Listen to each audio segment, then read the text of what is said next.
धर्म ज्ञान में एक बार फिर हमारे दर्शकों का स्वागत है और हमेशा की तरह मैं हूं आपके साथ कविता राणा। भगवान जगन्नाथ यानी जगत के स्वामी, पुरी का जगन्नाथ मंदिर रहस्यों से भरा प्रभु कृष्ण का एक ऐसा धाम है जहां वो अपनी बहन सुभद्रा और बड़े भाई बलराम संग विराजमान है। चार धामों में से एक वैष्णव संप्रदाय के इस मंदिर पर न जाने कितनी बार आक्रमण हुए और कितनी ही बार इसे लूटा गया, लेकिन मंदिर के प्रति भक्तों की आस्था को कोई मिटा नहीं सका। कहते हैं कि प्रत्येक हिंदू अपने जीवन में कम से कम एक बार भगवान जगन्नाथ के साक्षात दर्शनों की ख्वाहिश रखता है। अब आपको ये जानकर हैरानी होगी कि खुद को जनेऊधारी बताने वाले गांधी परिवार के चिराग और कांग्रेसी नेता राहुल गांधी चाहकर भी इस मंदिर में कदम नहीं रख सकते। अब आप ये सोच रहे होंगे कि हिंदुओं की आस्था से जुड़े देश के सबसे प्राचीन मंदिरों में से एक जगन्नाथ मंदिर में देश पर सबसे ज्यादा सालों तक राज करने वाली कांग्रेस पार्टी के नेता राहुल गांधी की एंट्री पर भला बैन क्यों लगा है?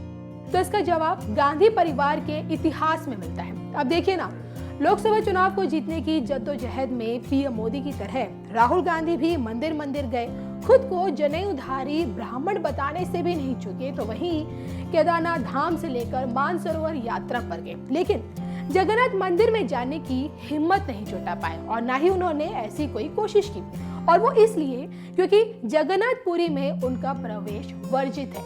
इतिहास गवाह है कि 1984 में जब बतौर प्रधानमंत्री इंदिरा गांधी ने जगन्नाथ मंदिर में जाने की इच्छा जाहिर की, तो मंदिर प्रशासन की तरफ से उन्हें इजाजत नहीं दी गई और इसके पीछे की वजह थी इंदिरा गांधी का फिरोज जहांगीर गांधी से विवाह करना।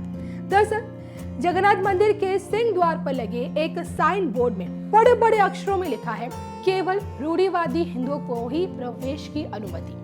5 भाषाओं में साफ साफ लिखा है कि गैर हिंदुओं का प्रवेश इस मंदिर में वर्जित है। वहीं सिख, बौद्ध और जैन धर्म के लोग प्रवेश कर सकते हैं, बाकी बिल्कुल नहीं। अब भले ही राहुल गांधी खुद को जनेऊधारी और दत्तात्रेय गोत्र बताते हो, लेकिन मंदिर प्रशासन की नजरों में वो गैर हिंदुओं में गिने जाते हैं। मंदिर के सेवायत का कहना है कि इंदिरा गांधी ने फिरोज जहांगीर गांधी से शादी की थी और जो कि वो एक पारसी थे, और शादी के बाद लड़की का गोत्र बदलकर जो लड़के का गोत्र होता है वही हो जाता है, और पारसी से शादी करके इंदिरा गांधी भी पारसी हो गई और पारसी का कोई गोत्र नहीं होता है। और यही वजह है कि मंदिर में राहुल और प्रियंका की एंट्री पर भी रोक है। हालांकि मंदिर प्रशासन का ये जरूर कहना है कि अगर उन्हें भगवान के दर्शन करने हैं तो वो साल में एक बार निकलने वाली जगन्नाथ रथ यात्रा में शामिल हो सकते हैं, लेकिन मुख्य मंदिर में प्रवेश नहीं दिया जा सकता। बहरहाल रहस्यों से भरे जगन्नाथ मंदिर के इतिहास पर अब अगर एक नजर डाले तो भगवान कृष्ण के इस धाम पर तकरीबन 17 बार हमले किए गए ताकि मूर्तियों को नुकसान पहुंचाया जा सके, लेकिन अपनी हर कोशिश में हमलावर नाकाम रहे।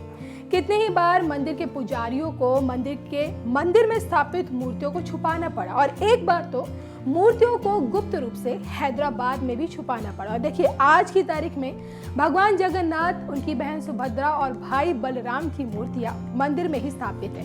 बहरहाल कोरोना के चलते पिछले 9 महीनों से जगन्नाथ मंदिर के कपाट बंद हैं। इस साल की जगन्नाथ यात्रा भी मंदिर से जुड़े सेवकों की मौजूदगी में मंदिर परिसर में ही निकाली गई। हालांकि अब 23 दिसंबर से मंदिर के कपाट खुलने की संभावना जताई जा रही है। जय बाबा जगन्नाथ।